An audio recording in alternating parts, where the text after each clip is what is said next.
With the increase in the diagnoses of autism spectrum disorders, and not just kids, but adults as well, there has also been a big need for therapy that gives parents hope that their children will thrive in society into adulthood. Over the next 3 weeks, I'll bring you why ABA therapy is so hard to get into, the stories of some parents struggling to do just that, and why the health insurance industry is playing catch up when it comes to helping those with autism. First, we start with what the therapy involves. Take a look.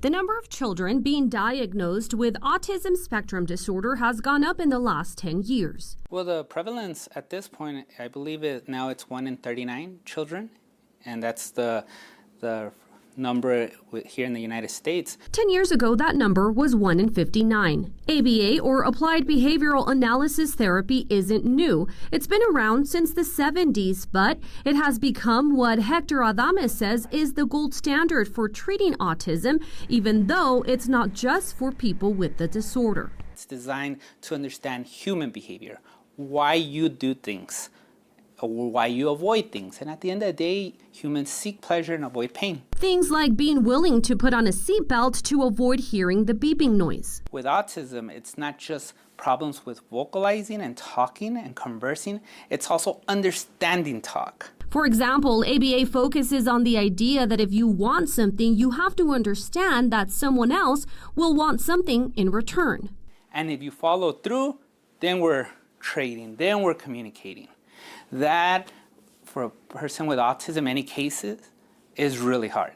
This is more common in cases when the child or adult may be nonverbal. To see progress, ABA requires a lot of work from both children and parents. What would you say could be looked at as controversial when it comes to ABA? It's hard. You have to follow it, and then you have to do about 15 or 20 hours if it's mild to moderate. He says it's not just the hours of therapy that a parent and child have to put in, it's also the difficult choice for parents not to give in emotionally. The child stresses and indirectly hits himself, and when he hits himself, Mama jumped in. Oh, I don't know what you're saying, but when I hit myself, you came to my aid, then it becomes a learned method.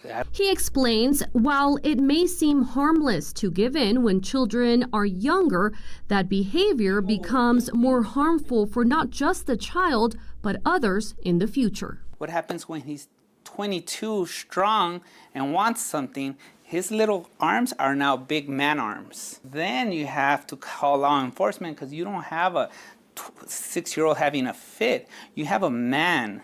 Yeah. Breaking down, hitting things, mom's on the floor.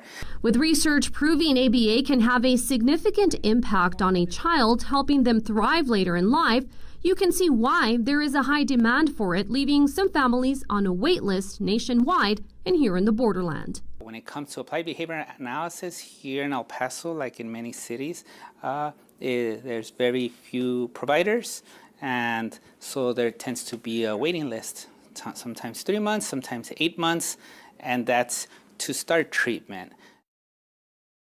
Well, next week on Monday, I'll bring you the story of 2 families who have struggled to get their kids into ABA therapy, including one mom who tells me they had to make the difficult decision to move out of El Paso to get help. Plus, why the first step in getting ABA therapy approved, the diagnosis, is also a problem for families with kids who have autism.